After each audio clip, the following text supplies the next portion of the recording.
Welcome back Mahendra Singh की बात में।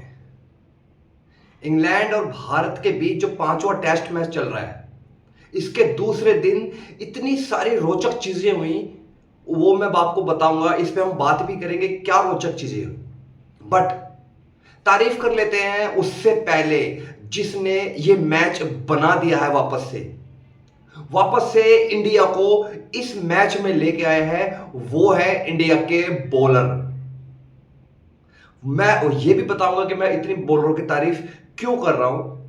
पहले हम थोड़ी सी डिटेलिंग में बात कर लेते हैं मैच की, कि भाई शुभमन गिल टॉस हारते हैं लगातार पांचवा, उसके बाद बैटिंग करने आते हैं और पहले दिन बारिश वारिश होती है तो थोड़ा सा इनका संयम बिगड़ता है, बट ये एक अच्छे स्कोर पे जाके मैच को खत्म करते हैं।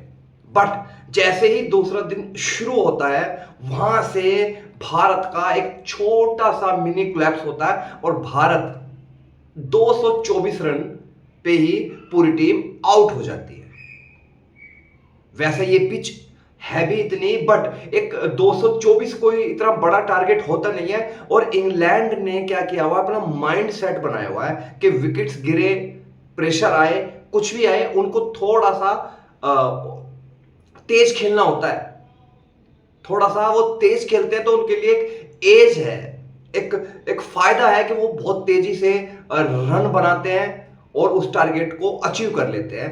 तो जब ये 224 रन पे इंडिया आउट हुई तो ऐसा लगा कि भाई अब इंग्लैंड इस मैच को पकड़ लेगा, और हो भी ऐसे ही रहा था। हो भी ऐसा रहा था। दोनों ओपनर्स ने इंग्लैंड के ने अर्धशतक लगाए, और तेज अर्धशतक, तेज भाई। उनको वो 6-7 के ओवर रेट के साथ वो बैटिंग कर रहे थे। तो 142 रन पे जब सिर्फ और सिर्फ 3 विकेट थे, तो ऐसा लग रहा था कि आज ही इंग्लैंड 200 या 220 के आसपास की लीड ले लेगा, क्योंकि जिस हिसाब से वो खेल रहे थे तेज, और विकेट गिरी नहीं थी, तो ऐसा लग रहा था कि बहुत तेज खेल के ये आज ही इंडिया को 200-220 के आसपास की लीड्स दे देंगे और इंडिया इस मैच को फिर पकड़ नहीं पाएगा। बट वहां से एक कहानी शुरू होती है। वो कहानी है मोहम्मद सिराज की, वो कहानी है अक्षदीप की, वो कहानी है प्रसिद्धा कृष्णा की, कि एक ऐसा कमबैक करा के देते हैं, ऐसा कमबैक करा के देते हैं कि 10 के 10 विकेट भारतीय सीमर ने ली, पेसर्स ने ली, क्योंकि ये पिच पेसर्स को ही सपोर्ट कर रही है। और एक बहुत तगड़ा मैच बना के तीनों बॉलर्स ने इंडिया को दिया, क्योंकि 247 रन पे वो आउट हो गई। इंग्लैंड 23 रन की लीड ले पाई, और वहां से ही जैसे ही दूसरी पारी शुरू होती है भारत की, वहां से टेक ऑफ करते हैं, पारी को अपने कंधे पे संभालते हैं। वो है यशस्वी जायसवाल। यशस्वी जायसवाल अर्धशतक के साथ नाबाद खेल रहे हैं।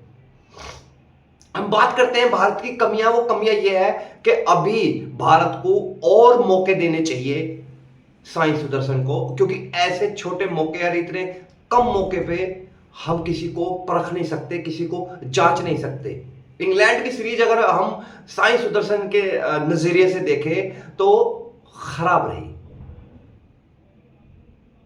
4 टेस्ट मैच खेले और 140 रन उन्होंने बनाए। तो ये कोई उनके लिए एक ड्रीम सीरीज नहीं थी, क्योंकि हर कोई एक क्रिकेटर चाहता है कि उसकी जो डेब्यू सीरीज है वो ड्रीम सीरीज होनी चाहिए, बट ऐसा नहीं हो पाया। करुण नायर के साथ भी ऐसा ही है, बट करुण नायर ने कहीं ना कहीं अपनी इज्जत बचाई। वो जो इतना हार्ड टाइम पे भारत को अर्धशतक लगा के दिया, वो इसको शायद बचा लेके जाएगा। बट परफॉर्मेंस करुण नायर की भी कोई ठीक ठाक रही नहीं है। अब इस मैच की हम सिनेरियो की बात कर लेते हैं कि इस मैच में हो क्या सकता है।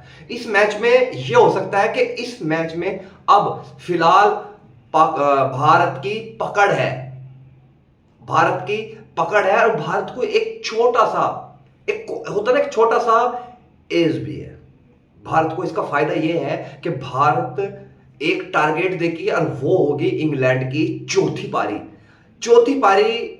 ऐसी पिचों पे तो बिल्कुल ऐसा हो जाता है कि बैट्समैन समझ नहीं पाते, क्योंकि जब गेंद इतनी घूम रही होती है ना तो बैटर नहीं समझ पाते। और पांचवें या चौथे दिन ये पिच जाएगी तो इस पे और सीम होगा, गेंद और लहराएगी, तो इंग्लैंड के लिए मुसीबत खड़ी हो जाएगी। और उनका जो माइंड सेट है तेज खेलने का, वो भी उनको प्रेरित करेगा और वो उस चक्कर में वो मैच गंवा सकते हैं। ये सिनेरियो भारत की तरफ से बना है। सिर्फ भारत को करना क्या है कि अब जैसे ही उनकी 75 रन पे 2 विकेट हो गई हैं, अब यहां से उनको कम से कम खेलना है कल का पूरा दिन, तीसरा दिन, और चौथे दिन का लंच खेलना है उनको। लंच के टाइम तक आप टारगेट इनको दे दोगे 400-500 के आसपास का। तो एक तो जब 400 या 500 का टारगेट होगा, इंग्लैंड उसके प्रेशर में आएगा, ऊपर से चौथी पारी है, पिच की कंडीशन खराब हो चुकी है। बहुत सारे फायदे इंडिया को टॉस हारने पे हुए हैं, क्योंकि जब टॉस जीत जाते हैं तो एक कंफ्यूजन पैदा हो जाता है कि अब बैटिंग करे, बॉलिंग करे, क्या करे। जब टॉस आप हार जाते हो तो एक क्लियर हो जाता है कि भाई अब सामने वाला जो बोलेगा वही करना पड़ेगा, ठीक है, तो ज्यादा दिमाग लगाते नहीं है। यही काम कर गया शुभमन गिल के लिए। शुभमन गिल अब अगर एक पूरी टीम, पूरा गौतम गंभीर का जो स्टाफ है, अगर वो एक दिमाग लगा के अब इस मैच को पकड़े तो ये मैच बिल्कुल भारत के हाथों में रखा हुआ है। क्योंकि अभी सिर्फ 2 दिन हुए हैं मैच को, भारत ऑलरेडी 50 से ऊपर की लीड ले चुका है। अगर कल का दिन खेलता है तो 250-300 रन वो बनाता है, और कल का जो ओवरकास्ट है वो भी थोड़ा सा क्लियर है, तो हो सकता है कि पूरा मैच पूरे ओवर हो जाए, ठीक है। तो ये चीजें इसको फायदेमंद होगी शुभमन गिल के लिए। तो अगर शुभमन गिल और जैसे मैंने बताया गौतम गंभीर थोड़ा सा दिमाग लगा के, ये मैच बिल्कुल भारत के पकड़ में है, टेक्निकली भी और वैसे भी चीजें के साथ भी ये मैच भारत की पकड़ में है। भारत को सिर्फ और सिर्फ 400 को 450 के आसपास का एक टारगेट लगाना है। बैटिंग भारत अब फिलहाल अच्छी कर रहा है, 2 विकेट्स हैं, यशस्वी खेल रहा है, आकाशदीप खेल रहा है, अभी भी हमारे पास बहुत सारे बैटर्स बचे हैं। तो ये लीड आपको लेके जानी है 400 के आसपास, फिर आप इंग्लैंड नहीं पकड़ पाएगा भारत को। तो देखते हैं अब तीसरे दिन होता क्या है। तो अगर ये वीडियो आपको पसंद आया हो तो प्लीज लाइक कीजिए, कमेंट्स कीजिए, सब्सक्राइब कीजिए, और अपने दोस्तों को ये वीडियो शेयर करना ना भूलें, और बेल आइकन का बटन जरूर दबाएं कि हमारे आने वाली वीडियो का नोटिफिकेशन आपको मिल जाए। चलिए।